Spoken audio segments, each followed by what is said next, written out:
Welcome to the College Football Bros. I'm Michael Newman. I'm Ryan Newman. And I'm Trey Newman. Okay, so we have ranked the head coaches in every Power 5 conference. We're going to put them all together now and rank the top 15 coaches nationally. So let's start with number 15, the worst of the 15 coaches. Yes. So still pretty good. Yeah, he's all right. Dave Clawson, Wake Forest. Personally, I think it's a bit overplayed that he's the most underrated coach in the country. I just think, he's a very good coach. He consistently fields a competitive team at a very tough place to win. The offenses are almost always extremely productive, fun to watch. Doesn't really matter the year or the quarterback keeps turning them out. 11 wins and won the division a couple seasons ago.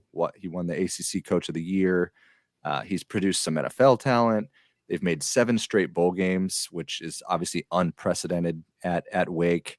And he's doing all this with not the best recruiting classes. So he's really proving his chops in being able to develop the players that he gets. Yeah, no doubt about it. He's done great. All right. Well, moving on to number 14, a hot coach. We got Sonny Dykes.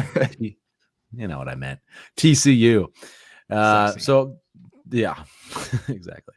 14th, Sonny Dykes. The bros here, Trey and Michael, were much higher on him than me because I had him at 21st. When you look at nationally, 7 spots isn't a drastic amount, but still, I'm not ready to just anoint him all that yet. I'm with you there. I agree with that. No, me too. Yeah. We had him like 14th, 15th, but the difference between that and 20th is you're right. It's not a ton, but you just can't overreact to 1 year. I know it wasn't a magical year. He made it all the way to the national title game. Fantastic. But they had a lot of close wins. Kind of got lucky. Not kind of. They got lucky a lot and found ways to win. But this was his 12th season as a head coach. And it was like, this was his first really good year. He had 10 wins. He had 10 wins at SMU once. 9 wins. But he's had a lot of good years. That's what I said. I said really good. You did. You're right. I didn't say good. He's had good years, but he's never had a really good year. You know what? That's true. Yep. So he had 8 at Cal was his highest there.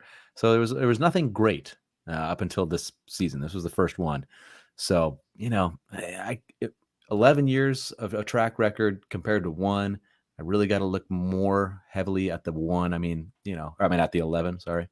Mm-hmm. So I don't know. I want to see him back it up. He doesn't need to make a national title again, but he can't just go 6-6 this following year. And then it's just not the way it works.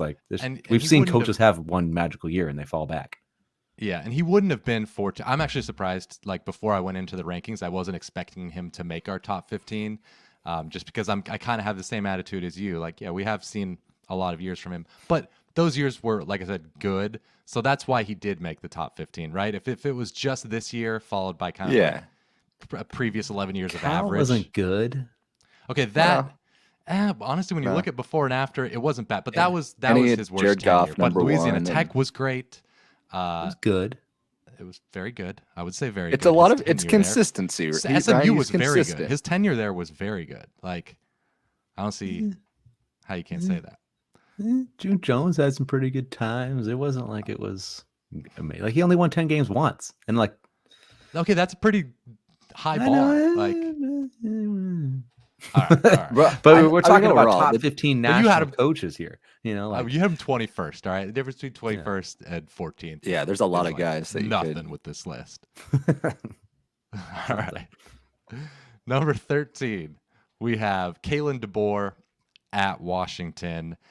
Where did you have him, Ryan? I don't know. I was putting you on the spot, but give me a minute. I don't know. I think I had him a little lower, but I can definitely see him being up this high. So this just had an amazing year 1 at Washington. Took over a 4-8 team, went 11-2.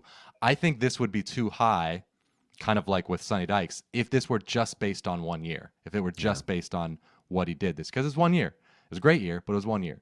But it's not. He's been wildly successful everywhere he's been. You go back to Sioux Falls as a head coach. He won 3 NAIA championships. Fresno State, his first year as offensive coordinator, they had at the time the biggest 1 year turnaround in college football history, going from 1 win to 10 wins. His offense was a big reason why. 1 year at Indiana as OC, he kind of had, he was, I would say, even a bigger reason than Tom Allen for their kind of, they cropped up no for doubt. a couple years there because he jump started that offense with Michael Penix. And then at Fresno State as head coach, they had, he took him over at not the best time, and by his second year they won 9 games. So his record is spotless. Like, he just does a great job everywhere, and yeah, culminated with a great year 1. So welcome to the top 15, Kalen DeBoer. Yeah, that's right. All right, number 12, Josh Heupel at Tennessee. He walked into the Tennessee job with very little expectations. Even some people outside considered him a bridge coach, just because he inherited such a hot mess there. But within 2 years, he now has the Vols as one of the better SEC programs. They knocked on the door of the playoff last year. They finished 11-2 with an Orange Bowl win over Clemson. Tennessee had their best season in about 20 years. They were able to end the streaks against Florida and, of course, Alabama, that thrilling game. If you add in, some of his success at Central Florida and as an offensive coordinator prior to that, he's clearly a good coach. He produces highly potent offenses. He's done it with multiple quarterbacks. I guess now the challenge for him is, will he be able to continue to recruit and develop to be able to crack into kind of the Alabama and Georgia success? Yep. Yeah, makes sense. All right, moving on. Number 11, we have Lane Kiffin from Ole Miss. He's been around the block, been quite a few places. Tennessee, he was there just for one brief year, decent year. Thought he was going to get it going there, but he was then at USC, was there for a while during the sanctions kind of, so he's really hamstrung there. But he did a decent job while he was there, and took a little side tours here and there. But back to college in the Florida Atlantic. And did unreal at Florida Atlantic. I mean, they were so good under him there, which is tough for Florida Atlantic. So that was great.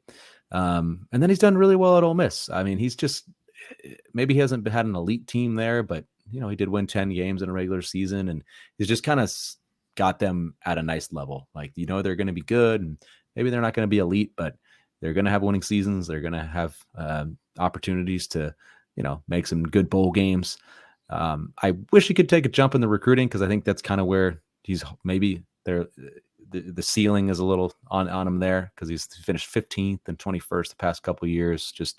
So I think 11 nationally ranked is good is like the appropriate level for him. Like, he's not quite a top 10 coach, because he can't quite put those elite teams together, but he's good. He's very good. And he's at Ole Miss. Like, if he were at Tennessee, where the obviously the NIL backing and just the kind of program tradition, right? It's Ole Miss doesn't have an amazing tradition, so I'd say he's kind of, hitting the ceiling-ish of Ole Miss.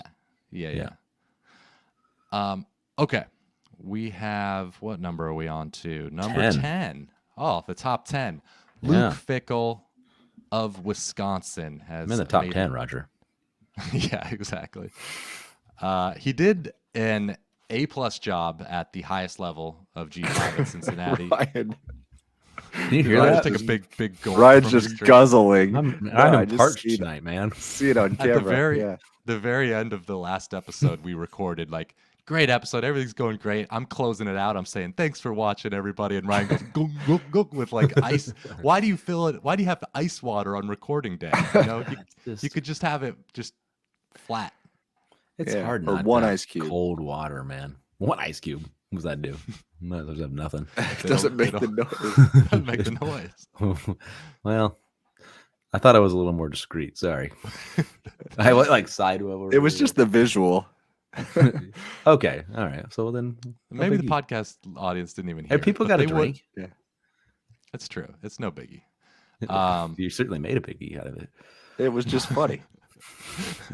Okay. So Luke Fickell, Cincinnati is what I was talking about. 4 straight top Not 25 Cincinnati, finishes. Wisconsin. Well, No. I was talking about his tenure at Cincinnati. Sorry. Trey. Now Trey, he's calling Ryan out for water, calling me out for. No, man. I'll remove myself. No, but so yeah. How about 4 you get straight some, top wireless what? headphones? Trey, huh? Step up to the plate. Huh? All right. Yeah, Go we're wireless. around the horn here now. Yeah. Could I talk about Luke Fickell? I'm going to say it again. 4 straight top 25 finishes, 2 in the top 10. Of course, had the playoff appearance, up to their recruiting big time. Just did an amazing job. And they weren't like those 2 top 10 finishes. They weren't that like they just fluked their way against a crappy schedule. Like if you look at the metrics, they were a legit like top 15 type team. So yeah. And he's got that big time experience as an assistant at Ohio State. So I think everyone is expecting big things at Wisconsin. For sure. Number 9, Kyle Whittingham of Utah. He's done an amazing job. Isn't the flashiest coach out there, but he just gets results. Michael, I think you mentioned it on our Pac-12 episode about how it's crazy to think that he followed Urban Meyer. It's been so long. What if he followed an average coach? Would he would totally be looked at differently, I think. Agreed. I almost like, it's like a trivia question. Like not even a lot of people could answer that. Like, so I still, just looking at his tenure by itself, I still think it's incredible. It is. Like, cause after Meyer's run and the first couple seasons for Whittingham, you kind of thought it didn't look like it was going to fully pan out, but man, he, from that point on, elevated Utah to be, I guess, an elite program. The last few years that they were in the Mountain West, he had a dominant run. They had a number 2 finish in 2008. They had a slow transition to the Pac-12 again, and so you kind of thought, oh, maybe their first year was okay in the Pac-12. Yeah, then that's year 2 and 3. Couple years were kind of lame. So you thought, okay, might be over again. Boom! From like 2014 on to now, basically almost 10 years, they've been one of the more successful programs, not just in the Pac-12, but also in the country. And, they won the Pac-12 the last couple years, been to back-to-back Rose Bowls. He's won the Utah has won the South Division or the conference 4 different times in the last 5 years. He's been a Pac-12 and National Coach of the Year. I mean, you could go on and on. He's one of the best coaches out there. Yeah, they're easy to root for too. I like Utah. I got absolutely nothing against them. Their home environment's cool. Like, he's one of those where you would love to see him at a different spot. It's not gonna happen. But it's like when Bronco Mendenhall left BYU. I was like, what? And didn't really pan out that great. But I mean, went to one Orange Bowl. I feel like he did well at Virginia. I mean, no, fair enough. Okay, maybe it was a little harsh. But it's you would want to see just BYU if he could do it somewhere else. Yeah, but he doesn't need to. He's the man. He is the man. All right, number 8, James Franklin at Penn State. Just we love James Franklin here. Doesn't get the credit nationally, we think. So when we talk about him, we always got to bring up Vanderbilt, back-to-back 9-win seasons. And top 25 finishes. Case closed. Years, so, it's unbelievable. Unbelievable. Right? I don't know what else you expect, man. It's unreal. So, but then in 9 years at Penn State, never had less than 7 wins other than the COVID year. He's won a Big Ten title, been to 4 New Year's Six bowls. He won a Rose Bowl, 4 top 10 finishes. And if you're in the "what have you done for me lately" type of crowd, hey, you just went 11-2, and the only 2 losses they had this past year were against 2 playoff teams, Ohio State and Michigan. And then they beat Utah in the Rose Bowl. So, I mean, he hasn't had maybe an elite team there, like that's really threatening to win a national title. But hey, I don't know. He's in such a tough division. He always generally has really good teams. He's kind of even upping the recruiting even more now. Like, so the potential is actually there to be a playoff type caliber team. So, that's his only thing missing. He just hasn't made a playoff, and that's kind of that's what maybe people are down on him. And he had that year and a half-ish where it wasn't that great. But and I feel like the holes that you can poke in his resume like that, like like this year, he lost to Ohio State and Michigan. It's like, okay, well, that's why he's behind. Ryan Day and Jim Harbaugh. Like, but I agree. He won every other game. 11-2. He has a great career resume. More than people give him credit for. Number 7, we have Brian Kelly at LSU. And what I like about him is that he's been successful everywhere he's been, and he's been at a lot of stops: Grand Valley State, Central Michigan, Cincinnati, Notre Dame, now LSU. Year one, it's hard for it to have gone better. Given how they'd been the previous couple of years. He won the SEC West, beat Alabama. So, and he seems to have a great team coming back too. So it just seems like boom, he's hitting the ground running there. I do think we kind of forget after his first 7 years at Notre Dame, he was on the hot seat. Like, I know he did kind of have that one year where he made the national title, BCS. Yeah, he went 4-8 in 2015 or something like that. Like, he had a 4-8 year. I forget exactly the year, but yeah, it was, somewhere around might have there. been that. Yeah. So that's why it's like, okay, maybe that's why he's not third or fourth on our list, though you could reasonably put him there. But yeah, and also at Notre Dame, like maybe that's just Notre Dame's ceiling right now, but he was very good, obviously, and made some playoffs, but they were never elite. Of course, they were always a pretty big step behind those truly elite teams. But I think here at LSU, where he's going to be able to recruit better, I think maybe that's where he'll prove, hey, I can win. I can create an elite team. It's just, for whatever reason, he wasn't able to recruit that as well at Notre Dame. Yeah. All right, number 6, Ryan Day, Ohio State. As an offensive coordinator, he definitely improved the Buckeye offense, had Dwayne Haskins put up some monster numbers. And now as a head coach for 4 seasons, Day is 42-6, has 3 top 5 finishes, 4 New Year's Six bowls, 3 playoffs. I mean, just this past year, he was a play or a final kick away from getting Ohio State to the national title. Probably would have beaten TCU. And I personally think he did a good coaching job leading up to that playoff game against Georgia, since everyone wrote the Buckeyes off because it was big bad Georgia and they had just lost it at home to Michigan. The recruiting is elite. I guess the knock obviously on him is he hasn't been able to fully break through in the playoff and win it all. And now he's lost to Michigan back-to-back years. And, they kind of point to the defense being the liability. But if it's me, I take all those problems if I'm going to have 4 straight amazing seasons. Yeah. Yeah, there's no arguing with him being there. I mean, can't put him any real lower than this when he's at. So no. Yeah. All right. Well, makes sense to have Jim Harbaugh right in front of him at number 5, Michigan here. I mean, just incredible success. I mean, not only at Michigan, but everywhere he's been. He's never taken over a program that's actually been like good. They've always had problems, whether it's San Diego or Stanford or 49ers, Michigan. They were all in bad places before he got there. And then boom, like immediately good everywhere. It's just crazy. 74-25 at Michigan, 51-17 in Big Ten play, but 17-1 the last 2 seasons. So he's the best is obviously happening now. A couple wins against those Buckeyes, made the last 2 playoffs. Pretty disappointing results in different ways the last 2 years. Couldn't compete 2 years ago, and then this past year was not the best loss to TCU, but hey, it happens. And his recruiting seems to be getting better. They're number 1 right now for the 2024 class, so I don't think they'll finish there, but they're looking like the top 10 for sure. So that's Michigan seems like they've taken that next step where they're like they're Ohio State's peer at this point. Like Ohio State for a long time they were the top dog, and it wasn't really a debate. But now it seems like they're just neck and neck. I mean, they beat them 2 years in a row, but I think they're right there with each other.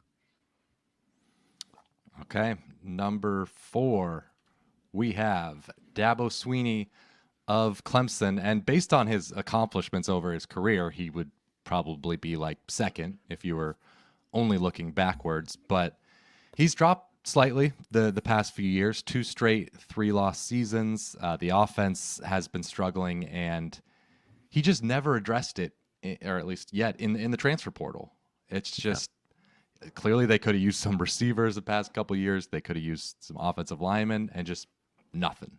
Which to me, I think Trey was slightly lower than Ryan and I even on Swinney, and I can see that for that reason. Like that's a pretty big knock to not utilize what basically every other coach is utilizing, except for I think this past year Kirby Smart didn't, but he's recruiting a little bit better than Yeah, you get all the top high everybody school else. guys he wants. So he didn't need them, but so that's the kind of bad. He also promoted from within at first when he lost his offensive coordinators, and promoted from within from a bad offense, which is kind of questionable, especially when it ends up not working out. But he has now hired Garrett Riley, which is a big time move. I think that kind of inspires some confidence. Maybe Ryan and I would have been slightly lower on him had he not made a move like that.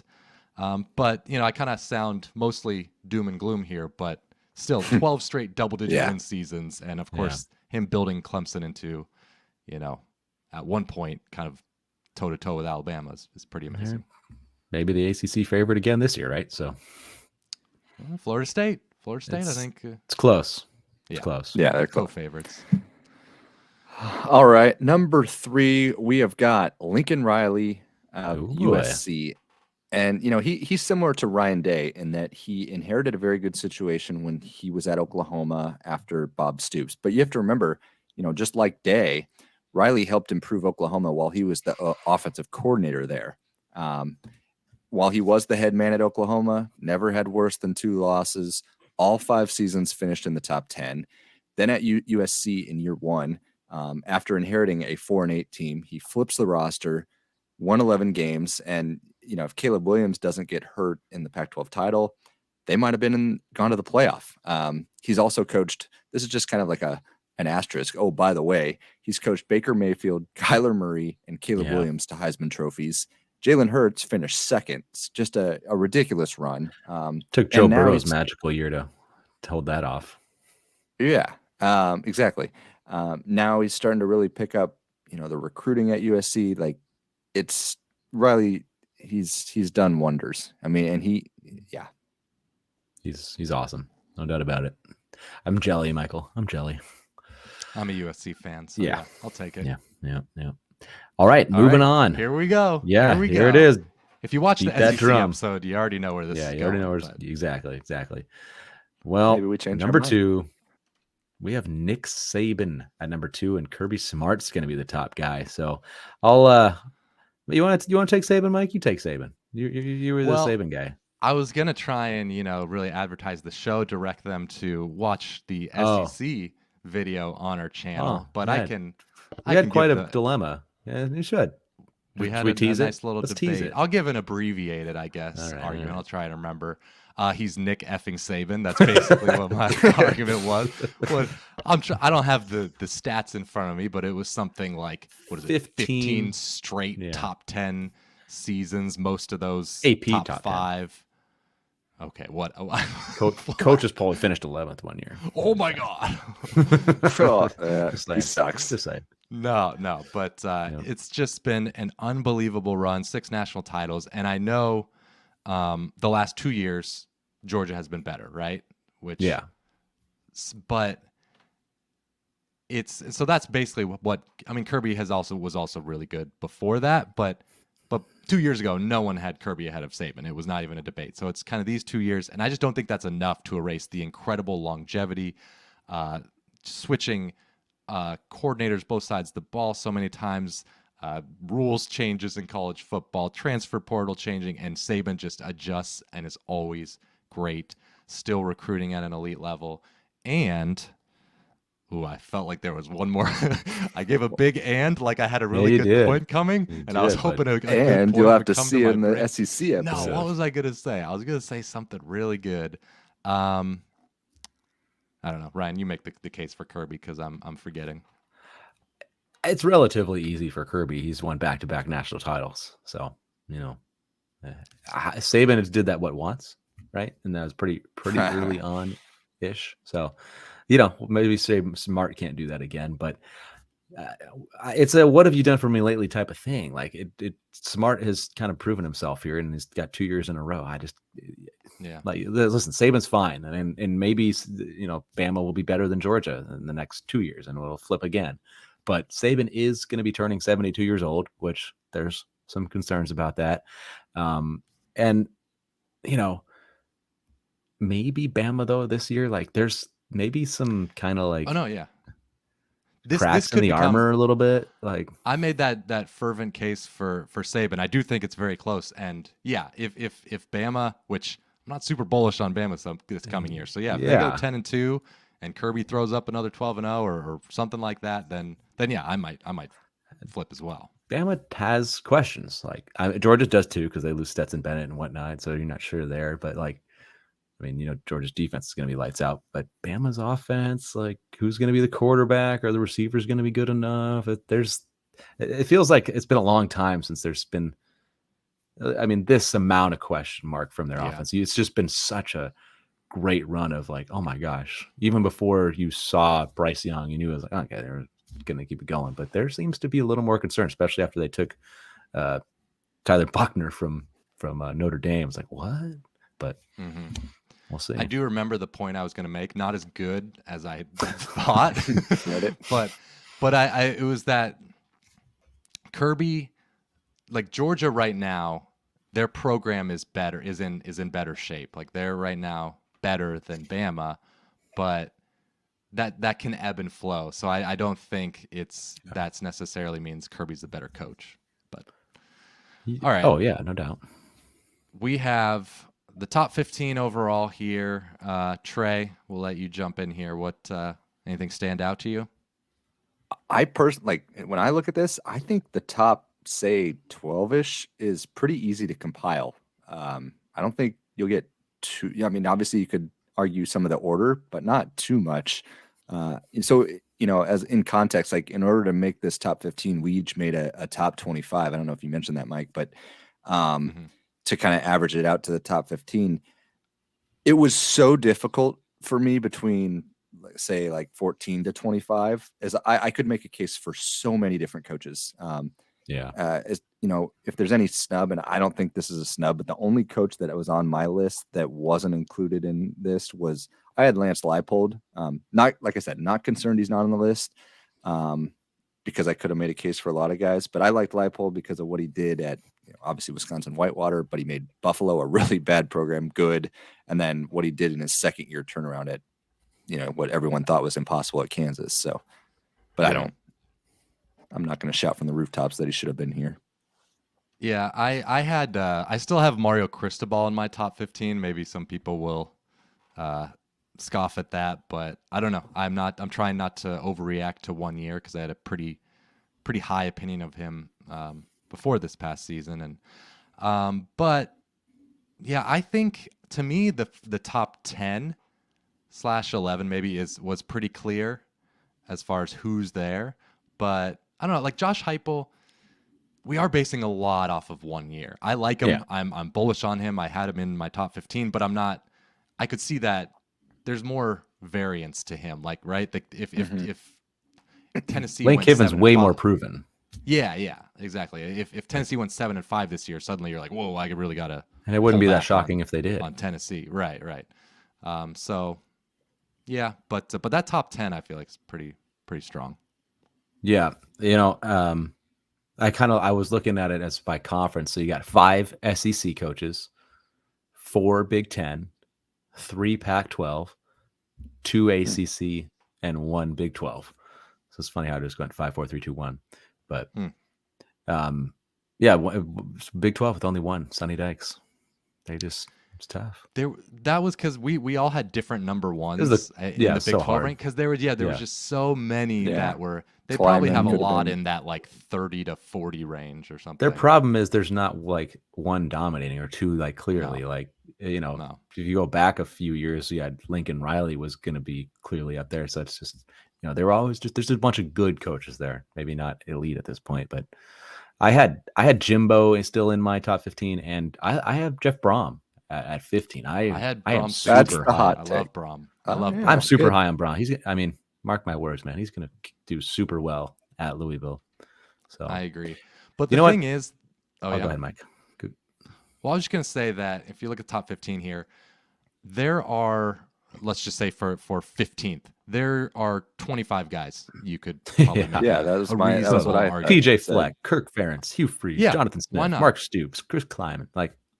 All those guys. If you're 15th, I'd be like, okay, that's fine. Mike Norvell, whatever. Like you could There's so many guys. It's crazy. One guy that I'll say, like, okay, if Matt Rule at Nebraska, if you took out the Carolina Panthers and he was just being hired from Baylor to Nebraska, Oh yeah, after, where would he be? He'd be top Probably. 20 for sure. Yeah, right. Yeah. And I mean, probably in a would've lot of people's. probably. Well, you could probably go back and look at people's lists that they made. I don't know if they Yeah. made if he left. Maybe he left Baylor before those lists started coming out.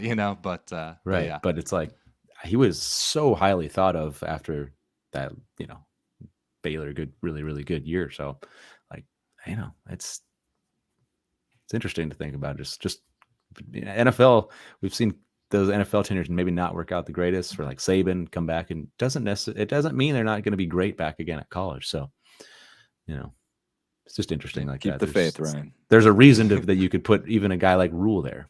Yeah. Oh yeah. You know? Wouldn't be crazy. All right. Well, that'll do it for this episode of the College Football Bros. Give you one last look at the list here.